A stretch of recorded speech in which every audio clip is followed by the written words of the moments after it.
Politiciens véreux, fonctionnaires corrompus, promoteurs immobiliers voyous, justice passive. La Guinée devient-elle mafieuse? Les grandes gueules d'Adafo Média ne lavent pas plus blanc, mais vous permettent de défendre votre pays en vous informant. Avec les grandes gueules d'Adafo Média, dénoncez les turpitudes, nous garantissons le secret des sources. Envoyez vos documents à espacefmguinée.info, rubrique Contact. Les grandes gueules d'Adafo Média, ou le socle de la liberté d'expression en Guinée. Encore une demi-heure à passer ensemble. Grand merci à Abdoulaye Kamara à la réalisation de cette émission ce matin sur Espace TV. Beaucoup de messages sur notre plateforme GGO 8037. Salut Lamine. Je crois qu'il faut poursuivre les enquêtes pour punir toutes les personnes qui se rendront coupables de ce dossier. Roby, nous sommes en Afrique. Il sera difficile de parler de viol conjugal. Mamadou Danakaba du côté de Conakry donc nous envoie ce message.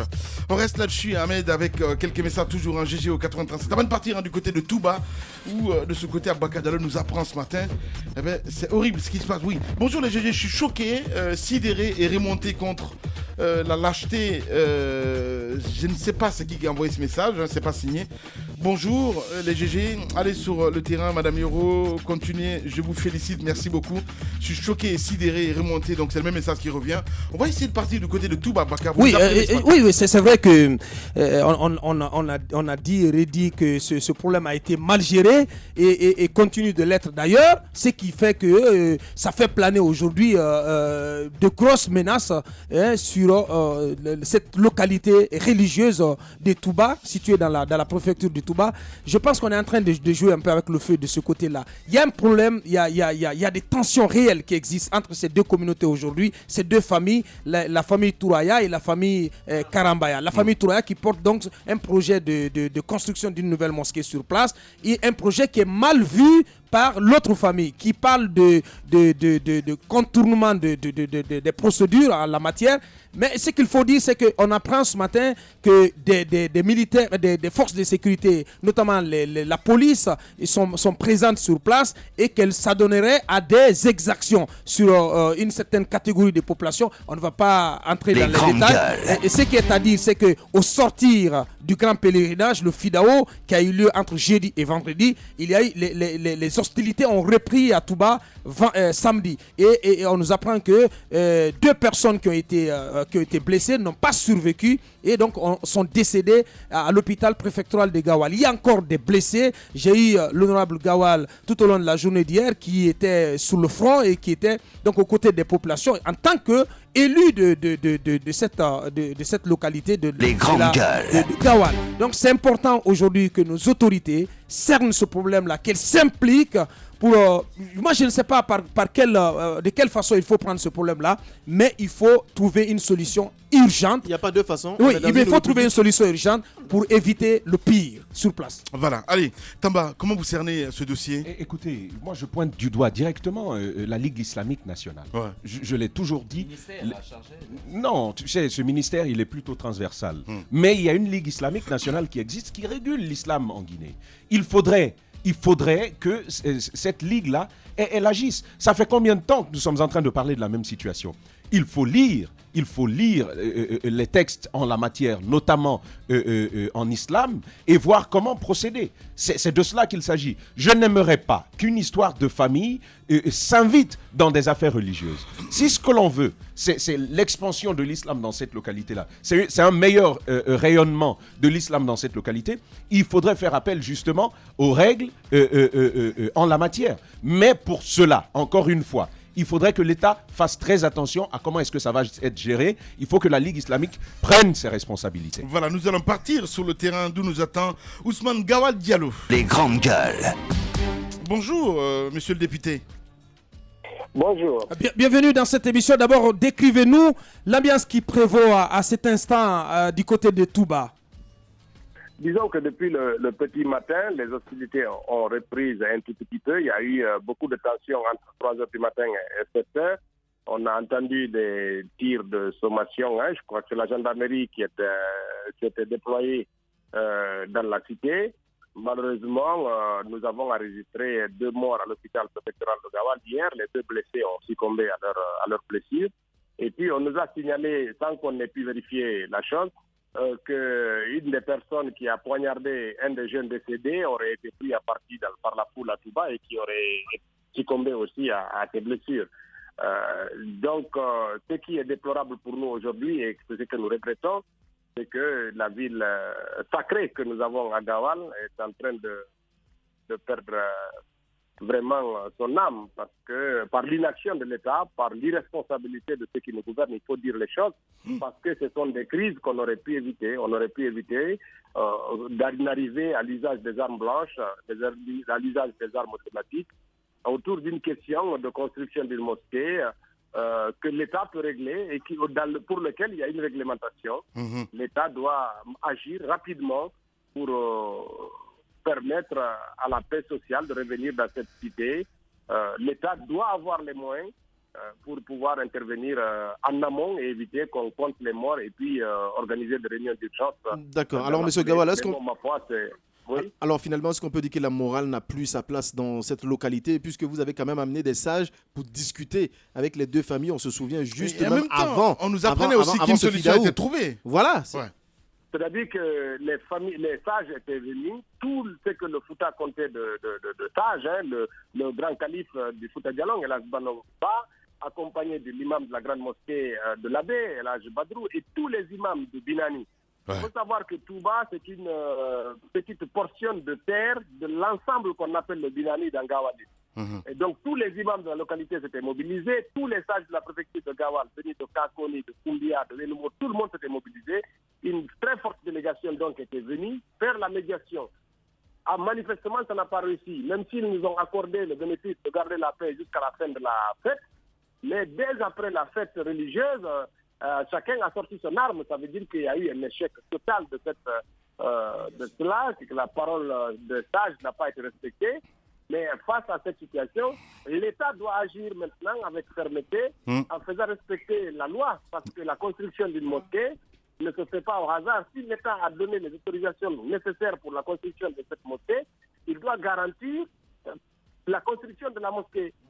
Si l'État n'a pas autorisé, doit l'interdire de façon claire. Mais le gouvernement doit cesser ses contradictions. Les ministres doivent cesser chacun d'avoir son camp. Les membres d'un même ministère doivent cesser chacun de choisir son camp et de pousser les familles ici à exacerber la crise. Parce qu'en réalité, c'est ça. Chaque ministre a son camp ici. Chaque membre influent d'un ministère a son camp ici. Ça empêche l'État d'agir dans la clarté. Et nous condamnons fermement cela et nous appelons le gouvernement à prendre ses responsabilités pour que plus jamais le sang ne coule dans cette ville qui nous est très chère ici pour les populations de Gawa. Monsieur le député, il est quand même incroyable de ce qui se passe dans une ville aussi religieuse que celle dont on parle. Construire une mosquée, tout le monde devrait pouvoir s'en réjouir. Alors, selon vos propos, vous semblez dire que des ficelles sont tirées et que les familles sont mises dos à dos dans ce dossier-là. Et qui sont les principaux responsables? Disons que c'est une même famille. Il faut se dire que tout Touba, ce qu'on appelle Diara, c'est une famille, ce sont les descendants de Karamoba. Et après, avec les mariages entre cousins, les mariages consanguins, et puis certains se marient un tout petit peu plus loin aux voisins qui sont juste à 500 mètres de la maison du paternel commun. Et puis après, ça crée ça. Sinon, c'est la même famille qui est en train de s'entre-déchirer. Ce qui est déplorable dans cette affaire, c'est que, comme vous l'avez souligné, la construction d'une mosquée dans une ville aussi simple que celle-là devrait réjouir tout le monde. D'autant mieux que lorsqu'on commence ça, tous les religieux du Guinée, du Fouta à Zérékoré, de Kankan, partout les gens viennent contribuer pour la construction de ce type de mosquée-là. Donc ça devrait rassembler les gens au lieu de les diviser. Mais c'est malheureux. Et c'est pour ça que je condamnais tantôt l'implication maladroite de certains membres du gouvernement qui agissent chacun pour un camp. Et on ne sait pour quel intérêt. Mais quel membre du gouvernement, honorable? Parce que c'est bien. Les ministères ne tirent pas dans le même sens. Et ce n'est pas seulement le gouvernement actuel. Ça veut dire que depuis du temps d'Alassane Condé, jusqu'à maintenant, depuis 2010-2011, cette affaire est en train d'être utilisée en ping-pong entre les ministères de la Sécurité, le ministère de l'Administration du Territoire, le ministère dans une moindre mesure, le ministère de la Défense, et puis les responsables des cultes, les services de l'affaire islamique. Chacun essaye de tirer son épingle du jeu en faisant valoir ses positions dans l'absolu sans que la loi ne soit respectée dans sa totalité, etc. etc. Bien. Et maintenant, là, vraiment, nous devons savoir clairement quelle est la position officielle du gouvernement sur cette question et quelle disposition le gouvernement doit prendre pour que sa position soit respectée sur le terrain. Et ça, c'est ce que nous attendons d'un gouvernement responsable et soucieux de la paix sociale dans notre localité. Voilà, allez, on peut dire que le calme est revenu du côté de Touba. Est-ce qu'il y a des arrestations, entre autres, monsieur Diallo? Donc, normalement, on n'a pas vu débarquer. Moi, j'ai quitté là-bas hier soir. Ouais. On n'a pas vu débarquer ici à la prison centrale de Gawal des arrêtés. Maintenant, s'ils sont arrêtés, c'est peut-être qu'ils sont en route, mais personne n'est encore arrivé ici. Ouais. Je ne peux pas vous garantir que la paix est revenue. Bien. En tout cas, la tension est vive. Il n'y a pas eu de marché aujourd'hui. C'est-à-dire que les gens sont calfeutrés dans leur domicile. Depuis hier, aux environs de 13h, personne ne sort. Il y a que des groupes qui s'affrontent à la rue. Ouais. Donc, c'est déplorable. Il faut, parce que hier même, la gendarmerie a dû décamper pour revenir plus tard, parce qu'ils étaient en sous-nombre. Ouais. Il faut absolument que l'État sévisse pour éviter qu'on aille plus loin que la situation actuelle. Voilà. Honorable Ousmane Gawal, en direct chez les GG. Merci beaucoup en tout cas d'avoir accepté notre invitation ce matin. Merci beaucoup. Au revoir. Les grandes gueules. Tout sur les dessous de l'actu. Ici, l'actu rime avec liberté de ton sur Radio Espace. Encore un quart d'heure à passer ensemble, Ahmed, avec ce message voilà, que nous recevons en direct. Évidemment, on s'intéresse à ce cas de viol avec ce monsieur qui réagit, mon cher ami.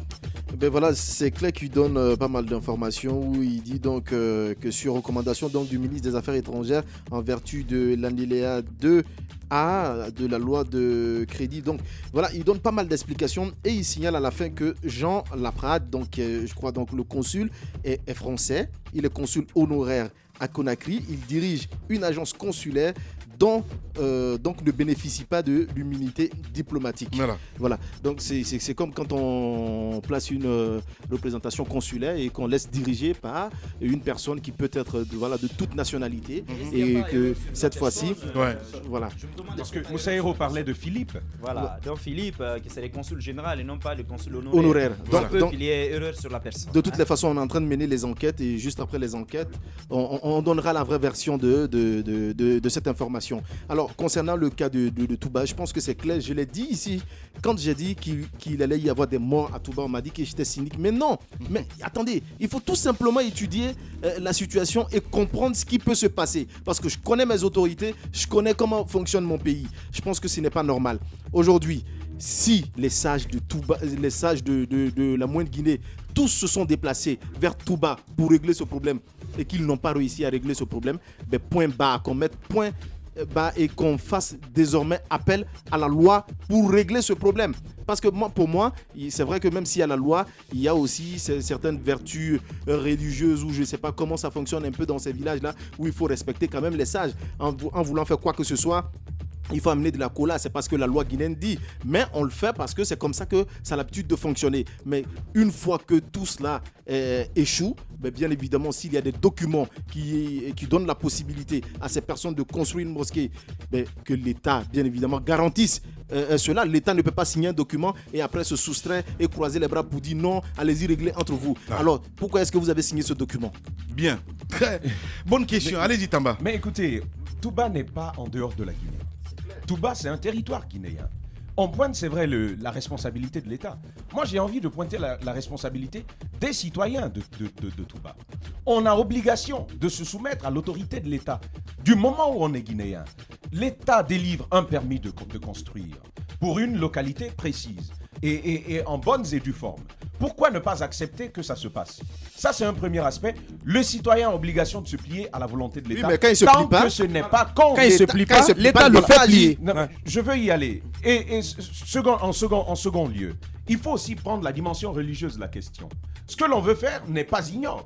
Ce que l'on veut faire, c'est bien. En tout cas, tant qu'on est musulman et que l'on veut voir l'islam s'étendre, on se réjouit que ça se passe de cette façon-là. Pourquoi est-ce que l'on s'oppose à cela si ce n'est pas une question, encore une fois, d'intérêt? Je pense, comme je l'ai dit, ils ont l'obligation de se plier à ça. Arrêtons toujours de pointer l'État. Pointons-nous nous-mêmes parce que nous avons nos responsabilités. Allez-y, Mohamed. tout, il y a des questions dont nous nous sommes dessaisis à travers un contrat social et que nous avons confié à l'État. Aujourd'hui, des gens ne peuvent pas se comporter à tout bas comme si ils étaient... Parce que quand on dit rebelle, en fait, c'est quelqu'un qui ne se soumet pas, qui ne reconnaît pas une autorité. Maintenant, faudrait-il que cette autorité-là sache qui elle est. Parce que dans ce qui est en train de se passer, j'ai l'impression que c'est une affaire tentaculaire dont les vraies têtes sont cachées ici, dans les grands boubous, au niveau du département, ici à Conakry. C'est cela la réalité. Ça fait combien de temps que, d'abord, depuis le ministre, comment il s'appelle, Condé, aujourd'hui c'est un autre Condé qui le remplace, tous ceux-ci-là sont allés combien de fois à Touba sans trouver solution à ce problème-là. Moi, j'ai dit à un moment donné, il faut dire stop. Parce que les vrais enjeux, ils sont tous sauf religieux. Cette histoire-là, tout le monde sait que c'est une histoire de sous. Parce que les FIDAO, les différentes grandes rencontres qui ont lieu chaque année rapportent au gros. Maintenant, non mais attendez, je ne peux pas comprendre que des natifs, des fils du même terroir, qu'on leur dise, vous ne pouvez pas construire votre lieu de culte à partir du moment où ceux qui sont chargés de mener des enquêtes sur leur moralité, ceux qui sont chargés de mener des enquêtes sur les origines des fonds, ceux-ci leur délivrent des permis. Si vous avez des informations par exemple, parce que moi il y a des gens qui m'ont appelé et qui m'ont dit, vous savez, les promoteurs de cette mosquée-là, il y en a un qui était dans le nord du Mali, mais apportez par exemple ces éléments, dans ce cas-là, d'enquête-là, aux autorités. Et voici ce que les autorités en feront. Mais à partir du moment où les gens ont des permis de construire, mais bon Dieu, surtout qu'on est du même sang, je ne peux pas comprendre. Aujourd'hui, écoutez, il y a 3 mots qui sont en train de foutre notre monde en l'air. Ce sont les problèmes politiques et économiques, mais surtout les problèmes religieux. J'ai l'impression que si on ne fait pas attention, nous sommes en train d'adorer un autre Dieu, autre que Dieu, et que Dieu nous en délivre. Amen. Non mais c'est bien qu'on soit tous revenus religieux ce matin, mais ben oui. Ce que je voudrais dire, c'est que pour comprendre... Il y a une nouvelle religion. Évidemment, pour comprendre ce problème-là, il faut occulter l'aspect religieux. C'est vrai que c'est la construction d'une mosquée. Là, dès lors qu'on entend mosquée, on pense religion. Et dès lors qu'on entend tout bas, on pense pèlerinage. On ça, pense c'est l'incarnation parfaite, religion. Mais Monseigneur Roubi, arrêtez. Robert Sarah, Arrêtez. Allez-y. Trouvez la genèse de ce problème-là dans la gestion des fonds qui rentrent dans la construction de cette mosquée. Abakar, tu as mal à l'oreille. Mais ce qui est vrai, tu vas nous dire pourquoi alors des familles aussi religieuses dans une localité éminemment religieuse où on pratique même un pèlerinage puissent s'entre-déchirer sur la construction d'un mosquée. C'est comme si on me disait que des supporters de football vont dans un stade et dès lors que les équipes viennent, on dit qu'on n'en veut plus. C'est ce qu'il y a. Le problème, c'est qu'à Touba, aujourd'hui, les caisses doivent être fouillées. Qui gère la manne qui va construire, Abaka, il faut se poser ces questions-là. Qui gère l'argent investi dans la construction de cette mosquée-là? Qui sont ceux qui construisent cette mosquée-là? Et quel est l'intérêt des uns et des autres? Parce que apparemment, lorsqu'on entend le député Gawal, il y a des gens qui tirent les ficelles derrière. Qu'est-ce qu'il dit? Bien. Non, mais moi je pense que l'État s'est totalement couvert de honte dans ce dossier-là, et je suis pas d'accord je suis d'accord en partie avec Tamba que nous-mêmes, si les citoyens de Touba doivent pouvoir se soumettre à l'autorité de la loi, et parce qu'ils sont pas dans un no man's land. Mais il faut pointer en premier lieu. Il faut pointer en premier lieu. Non, d'accord. Mais tout ce que l'État pouvait faire. Allez-y, Abaka. Il faut pointer. Ouais. Non mais allez-y, Abaka. Voilà, c'est la rébellion. Mais toi, tu vas comprendre tout de suite dans ce studio. Allez-y, Abaka. J'ai dit qu'il faut pointer. Ouais. Allez-y, Abaka. Il passe pas à l'antenne de toute façon. Voilà. Allez-y, Abaka. C'est compliqué. Mais non, c'est pas compliqué. Allez-y. C'est la rébellion. Il faut pointer. Tu vas comprendre tout de suite. Non, je pense qu'on ne peut pas passer. On ne peut pas faire autrement. Il faut pointer en premier lieu la responsabilité de l'État. L'État s'est défaussé. L'État a courbé les chines devant ce que la chienlit qui est en train de se dérouler sous ses yeux du côté de Touba. On nous apprenait ce matin que la prière de l'aube n'a pas pu s'effectuer dans la vieille mosquée de Touba. Ce n'est pas possible. Je pense qu'à partir de là, c'est inacceptable. Il y a désordre à Touba. Il faut y mettre fin. Non, c'est important. Il faut y mettre fin. L'État doit prendre ses responsabilités sur place le plus vite que possible pour éviter le pire. Ce que l'État pouvait faire, c'était délivrer le permis de construction de cette mosquée-là. Attendez, quand des gens s'opposent, l'État doit rétablir l'ordre. Mais justement, vous parlez de responsabilité de l'État. Elle est en train de prendre sa responsabilité. Vous parlez de de comment vous utilisez les termes de force de l'ordre, d'exaction et tout. Abakar l'a utilisé tout à l'heure, ces termes-là. Alors l'État prend sa responsabilité à ce niveau-là. Mais justement, ce qu'il faut dire, il faut pointer du doigt la responsabilité des citoyens de Touba dans ce dossier-là. C'est une ville religieuse, c'est une mauvaise presse pour cette ville-là. C'est un lieu où les gens vont pour le pèlerinage. Dans un lieu où les gens vont pour le pèlerinage, ne laissez pas en sorte que ces forces de l'ordre-là entrent avec leur kalachnikov pour tirer, parce que justement, Dieu va fuir cette région-là. Il n'aime pas entendre le bruit des kalachnikovs. Je suis pas religieux. L'État prend sa responsabilité. L'État délivre les permis. Ce sont les procédures. L'État donne l'autorisation de construire les mosquées. Alors eux qui ont les fonds, eux qui peuvent prendre la responsabilité pour eux de construire cette mosquée, doivent le faire dans la paix. L'État va donner les autorisations. Vous voulez encore que l'État prenne les pioches pour aller leur dire venez tenez, forcément courbez-vous, creusez la terre, construisons cette mosquée-là? Non. Merci. Responsabilité chacun. Responsabiliser chacun dans ce pays. Bien. Merci beaucoup, Roby. Bientôt, on va te marabouter. Allez, merci à vous qui nous regardez à l'international. On a terminé ce matin. Merci. On va se retrouver demain pour un autre numéro. Passez une excellente soirée. On n'a pas dit un mot quand même sur ces commentaires catastrophiques du côté de la RTG. Quand même, vous ne pouvez pas passer à côté de la mine, parce qu'il est important aujourd'hui. Il est important qu'on demande à la RTG, à notre pays, à notre État, je ne sais pas comment dire, de nous débarrasser excusez-moi, de la crasse.